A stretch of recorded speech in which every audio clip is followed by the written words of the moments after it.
Ladies and gentlemen, welcome to another session, film session, Master Moats style, baby. Now, obviously, the season didn't go the way we wanted it to go, but the film session continues, and it will continue throughout the offseason, so stay tuned, ladies and gentlemen. And one of the positive plays that we're going to talk about from this Steelers and Ravens matchup is this Benny Snell touchdown run, man. Granted, it was a 4-yard run, but some of the things that transpired on this play were very promising in terms of Benny, and I definitely wanted to highlight it. And who doesn't love a positive play, especially a touchdown? So we'll play it in full speed for you. See a little motion. Benny get it front side, hit it out the back door, run through a tackle, touchdown. So now we'll slow it down. All right, so you start out, obviously they're in man coverage, just goal line defense for them. So you see Vance coming over, giving a little bit of, just a little fluff motion, just so you can make sure you fully know his man coverage.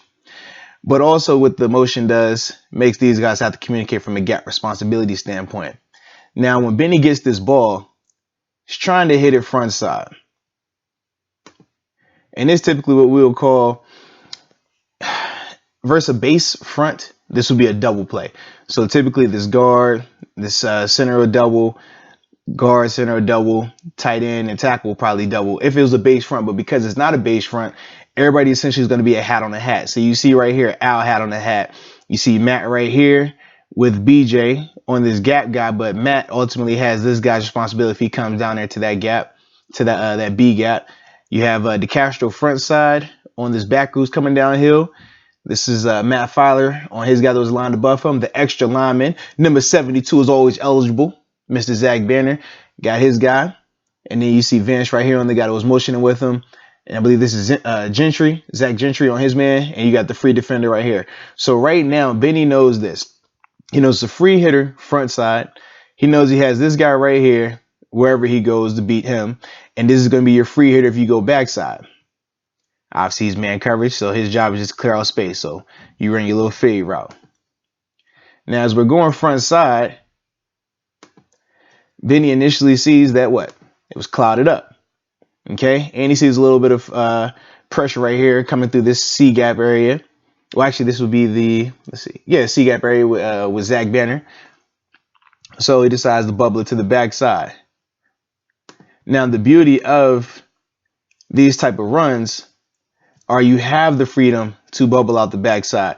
And one of the things that happens really, well, one of the things that is really good on this from a blocking standpoint, if we rewind it back, let's see where the ball snapped right here.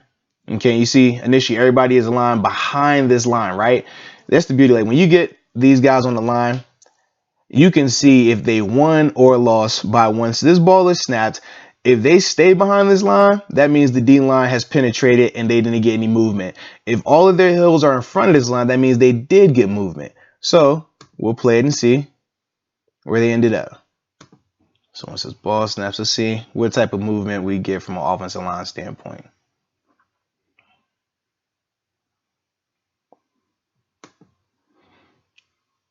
So when I pause it right here, what do we see? Remember, they started behind this line. Now they're all in front of that line by a yard or two.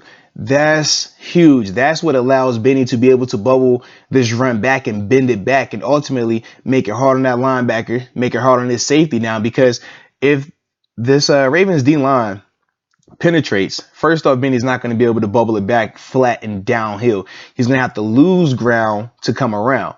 If you have to lose ground to come around, that gives this linebacker time and the safety time to make the play.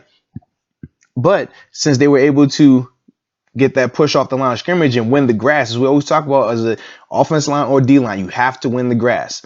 So since these guys won the grass, that allows Benny to be able to come downhill with his cut, and it puts him at a more of a power angle. And we'll see why that power angle was needed when this guy comes off and tries to make the tackle.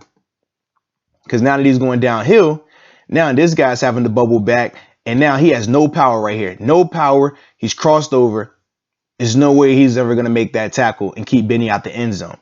And that's why it was important that the offensive line won the line of scrimmage in that regard, because that put Benny in a position where he could be falling forward or have a power angle while he's running, and ultimately made that linebacker right there have to lose ground to gain ground. and ultimately put him in a bad tackling position, which right here you see helmet behind the body. You never want to be in that position right there, man. And then Benny obviously gets the touchdown. But it all started with the offensive lineman up front getting that push. And that's something that the offensive line has struggled to do a little bit this season in terms of winning the line of scrimmage. We talked about in the running game how they weren't always getting that push, those 1 to 2 yards up front. But when you do this consistently, guys like Benny Snell, guys like James Conner, they have that ability to make a guy miss or run through a defender. But it all starts up front with that push. That's a beautiful sign right here. Hat on a hat. Benny's able to cut it downhill. Good job by Al, not holding, letting his defender go. Because Benny's going to run through that arm tackle. And now you're one-on-one with the defender who's coming from losing ground to gain ground. And he's never going to have a chance to make that play.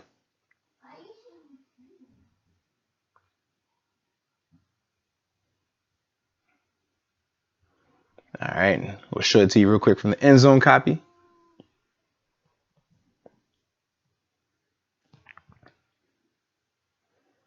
Hat on the hat, front side, bubbling that thing back. And you'll also be able to see these double teams we were talking about as well with this play.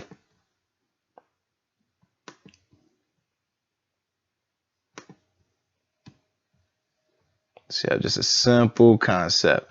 Double right here. You're going to double right here. And as these guys begin to come down, Moan is going to be looking here. DeCastro double in there, looking there. You chip them, you bounce up. Hit them, bounce up. But right there, that's hat on the hat. Look at this, hat on the hat. He knows, okay, this guy cannot make that play. This is my only guarantee. You see how far back he's going to have to come off for that to make that tackle. Arm tackle, not a chance. Bad position. Touchdown for the good guys. And once again, full speed for you from the end zone.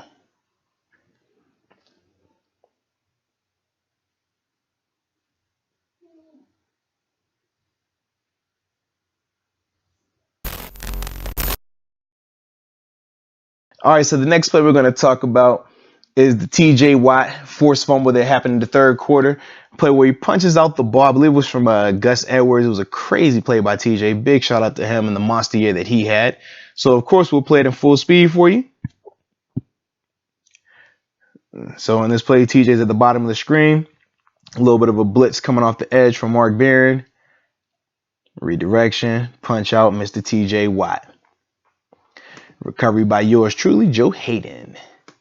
All right, and here we go. We got to slow it down. You know that. So let's talk about the play initially. All right, so we're seeing it's a single high look right away. And we do know that Terrell is going to either be down here in a hurry just off of his alignment. You see there's nobody else over here and he's still in this area. So if you're an offensive guy, you kind of already have the idea that it's potentially some type of pressure. Just because, like I said, you would never see two guys in coverage aligned over top of each other. So in that regard, you know, okay, this guy has to be coming. They're doing some type of blitz. But I will say this, I never have an issue with that because in defense, we're always taught you never jeopardize your blitz for your disguise and you never jeopardize your coverage for your disguise. Meaning, if Mark knows he has to blitz off this edge, don't be in here showing around, standing up in here, because you're not going to be able to get here in time and blitz where you need to blitz. If you're Terrell, don't be back here trying to show one look or over on this side of the field when you know that this is where you need to be from a coverage or run gap responsibility. So good job by both of those guys. Even if they know it, make them have to beat it. So that's what those two guys do. But also they understand that for TJ, because of how this blitz is set up, he knows that he's going to be one of the forces of this defense. So right now he knows that guy coming through, he needs to hammer that back. But TJ being the playmaker that he is, he bypasses this guy coming to kick him out. And granted, this guy doesn't like he really wants to see near TJ. But TJ does a great job just redirecting and the wherewithal to punch at the ball. I mean, we've seen it numerous times now where he punched the ball out from, I think it was Devin Singletary. We highlighted that play. He punched the ball out from Sam Darnold. Now here he is again punching the ball out from this running back for the Ravens. TJ Watt has done just a great job in terms of forcing fumbles all season. And his, like I said, ball awareness, man, is showing up repeatedly on tape, and that's why he's in the conversation for Defensive Player of the Year. But just look at this. So, like I said, Bud's blitzing inside step, marks off the edge. Just TJ Watt doing what he does best, creating turnovers. And then Joe Hayden, go get it, finds a way to get it, even in the traffic. Good job by him. Also securing the ball, making sure that he had the full recovery. Let's see this from the end zone copy. Get a better look at TJ. So right here, a little Hollywood showing on the receiver, which is always good because it makes that receiver think about it. Bam. Nice punch out. Slow it down a little bit from the end zone for you one time. But yeah, it's all about understanding what you need to do as a defender, understanding your responsibility, and making a play. Don't be a robot. Sometimes guys would just go, and when they saw that guy coming to kick him out, 83, they take themselves out the play by hammering that. But for TJ, he knew that he could make that play. He saw the opportunity and he took it. I think that's key, man, in terms of elite players, because every once in a while you got to bypass your responsibility and make that play. And that's what he did. And ball aware. I mean, we can't stress that enough, how ball aware he is. And Joe Hayden, Mr. Right on time. Fumble recovery and an interception in this game by him as well, man. And that's one of the things that this defense has been able to do all season, which is why they led the league with 38 turnovers. Just a phenomenal job of being ball aware, creating turnovers and making sure that they're recovering them when the opportunity presents itself.